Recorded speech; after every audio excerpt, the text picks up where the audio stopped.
નમસ્કાર વિદ્યાર્થી મિત્રો, અંજાર એજ્યુકેશન સોસાયટી સંચાલિત શિલ્પાંજલિ વિદ્યા મંદિરની શિક્ષિકા હું દક્ષા. વિદ્યાર્થી મિત્રો, ધોરણ 7 અને વિષય ગુજરાતી, એમાં આજે આપણે 7મો પાઠ ભણવા જઈ રહ્યા છીએ. જીવન પાથેય. જીવન પાથેયનો અર્થ થશે જીવનને ઉપયોગી ભાથું. આપણે જીવન જીવવા માટે ઘણી બધી વસ્તુની જરૂર પડે, પણ સારા સંસ્કારોની પણ એટલી જ જરૂર પડે ને સારા વિચારોની પણ આપણને એટલી જ જરૂર પડે છે. તો એની સરસ મજાની વાત આ પાઠમાં આત્મકથા ખંડ, અને જેના લેખક છે દત્તાત્રેય બાલકૃષ્ણ કાલેલકર. હવે એ ગાંધીવાદી નેતા હતા અને એ સમયે એમનો જન્મ ઈસવીસન 1885માં થયો અને મૃત્યુ ઈસવીસન 1881માં. ગાંધીજી સાથે અહિંસાની લડતમાં અને દેશને આઝાદ કરાવવા માટે એમનો પણ બહુમૂલ્ય ફાળો છે. ગાંધીજી તો એમને સવાયા ગુજરાતી કહેતા. સવાયા ગુજરાતી એટલે પોતે તો મહારાષ્ટ્રમાં એમનો જન્મ થયો, એટલે એમની ભાષા હિન્દી ને મરાઠી, છતાં પણ એમણે ગુજરાતી સાહિત્યમાં ઘણું બધું સાહિત્યનું લખાણ કર્યું છે. એટલે ગાંધીજીએ એને સવાઈ ગુજરાતીનું બિરુદ આપ્યું કે એક તો ગુજરાતી હોય પણ મુખ્ય ઉચેરા ગુજરાતી એટલે સવાઈ ગુજરાતી. આપણે એનો સરસ મજાનો ફોટો જોઈશું. જુઓ, એમણે ઘણા બધા પુસ્તકો લખ્યા છે. આ જે પુસ્તક છે સંસ્કૃતિ પુરુષ કાકા સાહેબ, એ સુરેશ દલાલે લખેલું છે અને એમાં એમની ઘણી બધી વાતો છે. આ જે પાઠ છે જીવન પાથે, એ એમના આત્મકથા ખંડમાંથી લેવામાં આવ્યું છે અને પુસ્તકનું નામ છે સ્મરણ યાત્રા. એમાં જ્યારે એ નાના હતા ને એ સમયની ઘણી બધી વાતો એમણે એ પુસ્તકમાં લખેલી છે. તો આજે જોઈએ કે જ્યારે નાના હતા ત્યારે એ કેવું વિચારતા અને શું કરતા. હવે એમણે પોતે પણ ઘણા બધા પુસ્તકો લખ્યા છે. એમાં છે હિમાલયનો પ્રવાસ, રખડવાનો આનંદ, જીવનનો આનંદ, જીવન લીલા, જીવન સંસ્કૃતિ. વિદ્યાર્થી મિત્રો, જો તમને હિમાલયના પ્રવાસે ક્યારેક પણ જવાનું થાય તો એમનું પુસ્તક વાંચજો, બહુ જ સરસ છે. અને ક્યાંક ફરવા જવાનું હોય ને તો પ્રવાસ વર્ણનો ખાસ વાંચવાના, કારણ કે આપણને એ જે જગ્યા છે એની ઘણી બધી જાણકારી આપણને એમાંથી મળતી હોય છે. એટલા માટે તો ચાલો આજે આપણે ભણીએ જીવન પાથે પાઠ. પુસ્તક તમારું ખુલ્લું રાખજો. એમાં વચ્ચે આવતા રૂઢિપ્રયોગો, સમાનાર્થી, એના જે હું અર્થ કહું એ તરત તમે ટીક કરતા જજો. એટલે બાજુમાં લખજો અથવા બાજુમાં નોટ રાખજો, એમાં તમે લખજો. મારા 5 ભાઈઓમાંથી લેખકના 5 ભાઈઓ હતા. એક જ BA સુધી પહોંચી શક્યો, બાકીના બધા વચમાં જ ક્યાંક ક્યાંક અટકી ગયા. હવે એના પિતાજી અંગ્રેજી કેળવણી આપતા હતા. એ સમયે અંગ્રેજી કેળવણીનું જે ભણતર હતું એ બહુ જ મોંઘું હતું અને 5 ભાઈઓ પાછળ આટલું બધું ખર્ચ કર્યો, છતાં પણ પિતાજીની ઉમેદ બાદ ના આવી. રૂઢિપ્રયોગ છે કે આશા સફળ થવી નહીં. તો પિતાજીની આશા સફળ થતી નથી, કારણ કે 5 ભાઈઓ પૂરો અભ્યાસ કરી શક્યા નહીં અને વચ્ચે ને વચ્ચે ક્યાંક એ લોકોએ મૂકી દીધું ભણવાનું, કારણ કે એ લોકોને રસ ન હતું ભણવામાં. એટલે એમના પિતાજીએ નક્કી કરી રાખ્યું હતું કે દત્તુને કોલેજમાં નથી જ મોકલવો. હવે દત્તુ એટલે દત્તાત્રેય, એને પ્રેમથી ઘરમાં બધા દત્તુ કહેતા. એટલે ઘરમાં નક્કી કર્યું હતું એના પિતાજીએ કે મારા 5 છોકરાઓમાંથી 4 છોકરાઓ તો કાંઈ ભણ્યા જ નહીં, તો હવે દત્તુને મારે કોલેજમાં નથી મોકલવો. એટલે દત્તાત્રેય જે લેખક છે એ મનમાં ને મનમાં ચીડાય છે કે વાંક બીજાનું ને સજા મને થાય છે. એને એમ થતું કે મારા ભાઈ ન ભણી શક્યા પણ એની સજા પિતાજી છે એ મને આપે છે, તો એ તો યોગ્ય નથી. પણ એમના સંસ્કાર હતા કે પિતાની સામે ક્યારેય જેમ તેમ બોલાય નહીં. તો એટલે એ મનમાં ને મનમાં ચીડાતા, ગુસ્સે થતા કે પિતાજી મને જ એની સજા આપે છે, મને હવે આગળ ભણવા મળશે નહીં. પણ હવે અત્યારે કે એના કરતાં પોતે કાંઈ કરી દેખાડે એ યોગ્ય હતું. એટલે પણ મેં કશું કહ્યું નહીં. જ્યારે પહેલે જ વર્ષે હું મેટ્રિક પાસ થયો ત્યારે મારી કંઈક સાથ જામી. પહેલા જ વર્ષે એમણે 10મા ધોરણની પરીક્ષા પાસ કરી. એ સમયે 10મા ધોરણે મેટ્રિકની પરીક્ષા પાસ કરી કહેવાતી, અત્યારે SSC કહેવાય છે. તે જ વર્ષે શાળાની આબરૂ જાળવવા અમે મેટ્રિકના 3 વિદ્યાર્થીઓ યુનિવર્સિટી સ્કૂલ ફાઇનલ માટે પણ બેઠા હતા. એ સમયે શિક્ષણની વ્યવસ્થા એવી હતી કે 10મા પછી એ લોકોને યુનિવર્સિટીમાં પ્રવેશ મળતો, પણ એની પરીક્ષા એ લોકોને પાસ કરવી પડતી, પછીથી એ કોલેજમાં જઈ શકે. તો એ પરીક્ષા દેવા માટે પણ લેખક એ પરીક્ષા આપીને એમાં પણ સફળ થયા અને એની જે ક્લાસ હતા એના 3 છોકરાઓ અવ્વલ નંબરે આવ્યા.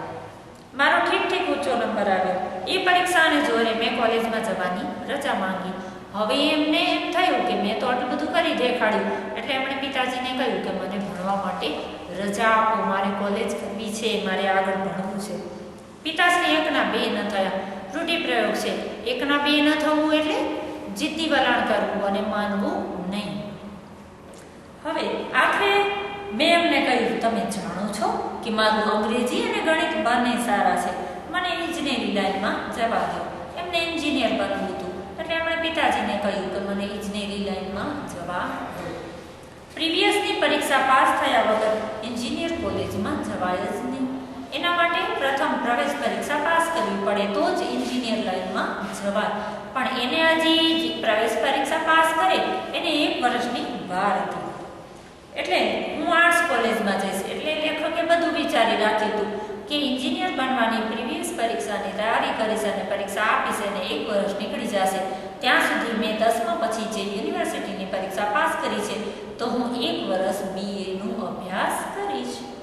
મારી આ દલીલથી હવે એમણે પિતાશ્રી આગળ એટલી બધી દલીલ મૂકી એટલે પિતાશ્રી પીગળ્યા અને એમણે મને કોલેજમાં જવાની રજા આપી. એમણે કીધું કે ભલે જા, કોલેજ કર. કારણ કે પિતાશ્રી પછી માની ગયા એમની દલીલથી ને એમને થયું કે આ મારો છોકરો હોશિયાર છે તો એને મારે ભણવા દેવો જોઈએ. BA LLB છોડી LCA પસંદ કરવા પાછળ મારી જે વિચાર શૃંખલા હતી, વિચાર શૃંખલા એટલે વિચારોની પરંપરા, એક પછી એક વિચારો આવે એને વિચાર શૃંખલા કહેવાય. તેનું સ્મરણ કરતા પણ મને શરમ ઉપજે છે. મેં મનમાં વિચાર કરેલો કે આપણી પાસે કંઈ એવી મૂડી નથી કે આપણે વેપારી કે પૈસાદાર થઈએ અને વેપારમાં પ્રતિષ્ઠા ક્યાં છે. હવે લેખકને એન્જિનિયર થવું હતું, પણ એના પાછળ એના જે વિચારો હતા એની વાત કરે છે લેખક કે એને એમ હતું કે BA નહોતું કરવું, એને BA તો 1 જ વર્ષ કરવું હતું, કે મારે પૈસાદાર થવું છે. અને કે વેપારી થઈએ તો પણ પૈસાદાર તો થઈ જ શકીએ, પણ વેપારીને બહુ ઓળખે કોણ? માત્ર થોડાક લોકો જે એની પાસેથી કોઈ વસ્તુ ખરીદતા હોય. તો કે એમાં પ્રતિષ્ઠા નથી. પ્રતિષ્ઠા એટલે નામ થાય, લોકો ઓળખે આપણને, તો કે એમાં પ્રતિષ્ઠા નથી. અને નોકરી કરતા પગાર કેટલો મળવાનો હતો? તો કે સામાન્ય નોકરી કરું એમાં મને પગાર તો ઓછો મળે અને લોકો પૈસાદાર થાય છે તે લાંચ લઈને. લાંચ એટલે કોઈની પાસે કામ કરાવવું હોય તો પગાર ઉપરાંત એની પાસેથી અલગ રીતે રકમ માંગી લેવી, એને કહેવાય લાંચ. છુપી રીતે એની પાસેથી એ રકમ માંગવી અને એનું કામ કરાવી દેવું. લાંચ લઈને BA LLB થઈશું તો મામલતદાર કે મુનસફ થવાશે.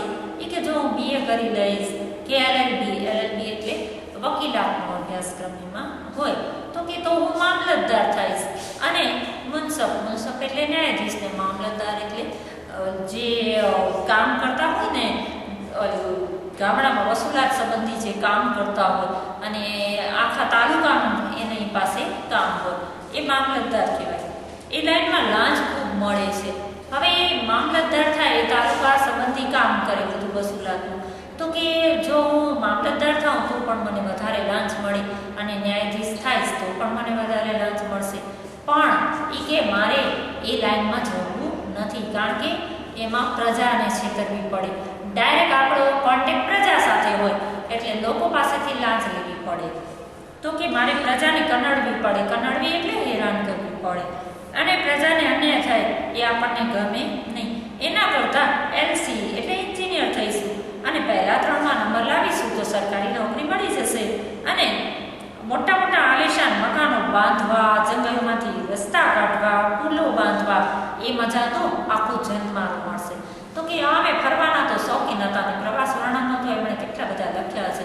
એટલે એમને એમ હતું કે જો એન્જિનિયર થઈશ તો મને જંગલમાં ફરવા મળશે, મોટા મકાનો બાંધવા મળશે ને નકશા બાંધવા માટે મારે બધું ફરવું પડશે અને જંગલમાંથી રસ્તો કાઢશું તો ઘોડા ઉપર બેસી અને સવારથી સાંજ સુધી ફરવાનું અને પ્રકૃતિ વચ્ચે રહેવાનું હોય કે એ લાભો તો મને મળશે.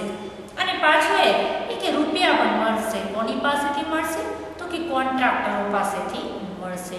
જે પુલો બાંધવા, રસ્તા કામ કરાવવા હોય એમાં એન્જિનિયરોનું કામ હોય નકશા બનાવવા અને એને જે બિલ્ડિંગનો આખો ઢાંચો તૈયાર કરવાનો હોય એ કામ હોય કોન્ટ્રાક્ટરનું અને કોન્ટ્રાક્ટર પોતે પોતાની નીચે માણસો નીમે અને એ માણસો પાસે કામ કરાવડાવે મકાનો બાંધવા કે રસ્તા બાંધવા કે પુલો બાંધવા માટે. તો કે પ્રજાને કનડવાનું એમાં ન હોય તો કે આમાં પ્રજા નહીં છેતરાય. અધર્મમાં પણ ધર્મ બુદ્ધિ હું સાચું છું એ ખ્યાલથી જ હું મગરૂર રહેતો. અધર્મનું જ કામ હતું, પણ લેખકને શું થતું કે ના, આ કામ અધર્મનું નથી, પણ એમાં ધર્મ મારો સચવાઈ જાય છે. એટલે એટલા સંસ્કાર તો એનામાં હતા જ કે ધર્મને સાચવવું, સારા કર્મો તો કરવા જ. પણ એને એમ હતું કે આ ભલે રસ્તો મારો અધર્મનો છે, પણ એમાં મારું કર્મ સચવાઈ જાય છે. હું લોકોને નહીં છેતું, પણ હું કોને છેતરીશ? સરકારને. એટલે મગરૂર રહેવું એટલે આ વેમાની રહેવું. એને એમ થતું કે ઓ, મારા વિચારો તો કેટલા બધા સારા છે.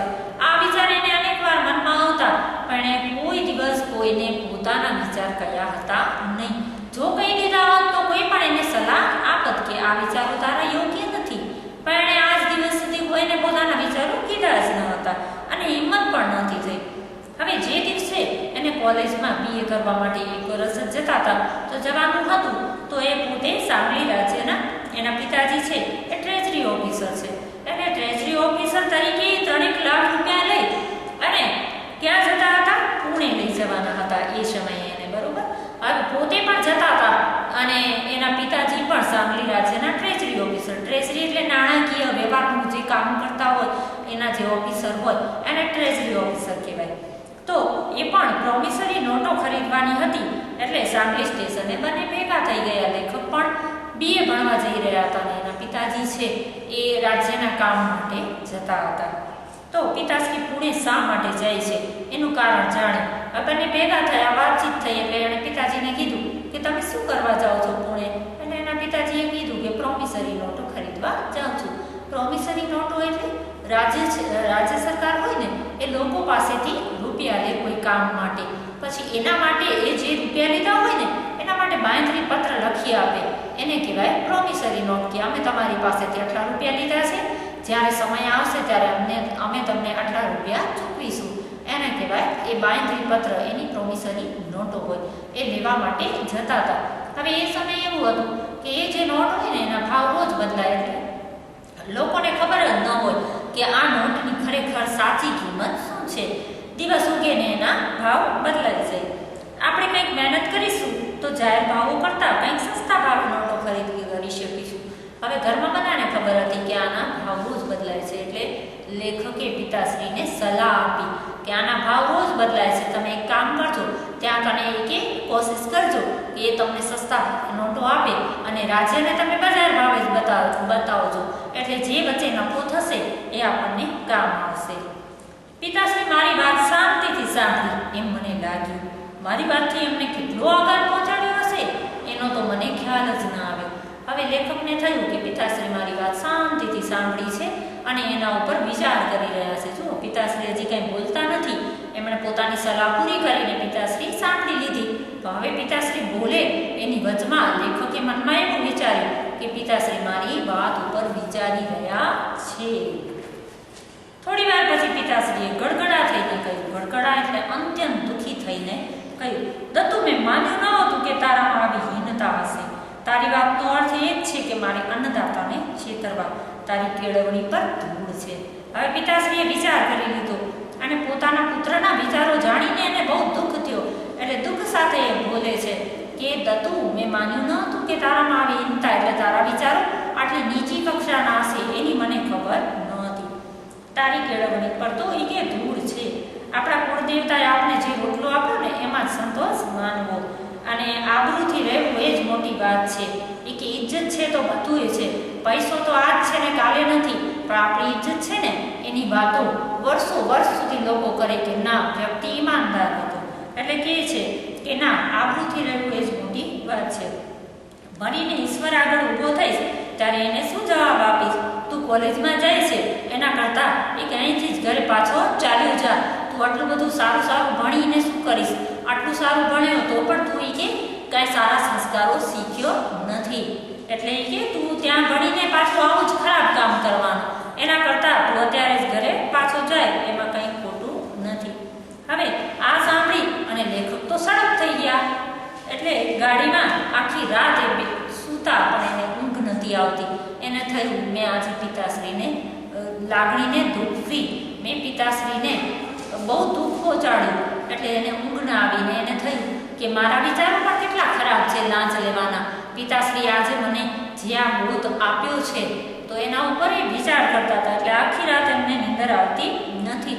અને એણે નક્કી કર્યું કે આજથી હું ક્યારેય હરામના ધનનો સ્વીકાર કરીશ નહીં, પિતાશ્રીનું નામ નહીં લજવું. પિતાશ્રીને શહેરમાં છોડી એ નિશ્ચય સાથે જ હું કોલેજ તરફ ગયો.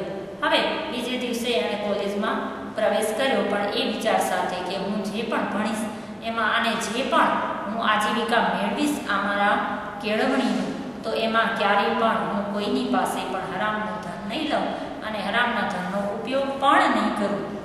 કોલેજની મારી સાચી કેળવણી મને સાંગલી અને પુણે વચ્ચે ટ્રેનમાં જ મળી ચૂકી હતી. હવે લેખકને કોલેજમાં જવા પહેલાંની જે કેળવણી હતી, અભ્યાસ હતો જે એના પિતાજીએ આપ્યો. ક્યાં કને? તો કે સાંગલી અને પુણે વચ્ચે ટ્રેનમાં. વિદ્યાર્થી મિત્રો, આપણે પણ ઘણીવાર એવા વિચારો કરતા હોઈએ કે હું તો આટલી લાંચ લઈને આટલો પૈસાદાર થઈશ, પણ હકીકતમાં આપણી પાસે જીવન જીવવા માટે જે જરૂરી સંસાધનો છે એ પૈસો છે ખરો, પણ એટલો એ નહીં કે એના માટે આપણે લાંચ લઈએ કે ખરાબ કામ કરીએ. ખરાબ કામથી મેળવેલો પૈસો છે ને એ ગમે ત્યાં પોતાનો રસ્તો કાઢી લેશે. તો હંમેશા આપણે આપણી મહેનતનો જ પૈસો હોય એમાં જ સંતોષ માનવો. અને હા, જીવન જીવવા માટે ભલે ઘણી બધી વસ્તુ જરૂરી છે, પણ થોડી લિમિટેડ સાધનોથી પણ આપણે આપણું જીવન જીવી શકીએ છીએ. આ પાઠના જે શબ્દ સમજૂતી છે એ તમે તમારી પાકી બુકમાં લખી લેજો, અને એને લગતી જે વર્કશીટ છે એ હું મોબાઈલ એપમાં મૂકીશ. તો આ પાઠ શીખ્યા પછી તમે એટલું તો જરૂરથી જ્ઞાન મેળવજો કે ખરું જીવન તો શાંતિથી જીવવામાં છે, અને લાંચ લઈને પૈસાદાર થવા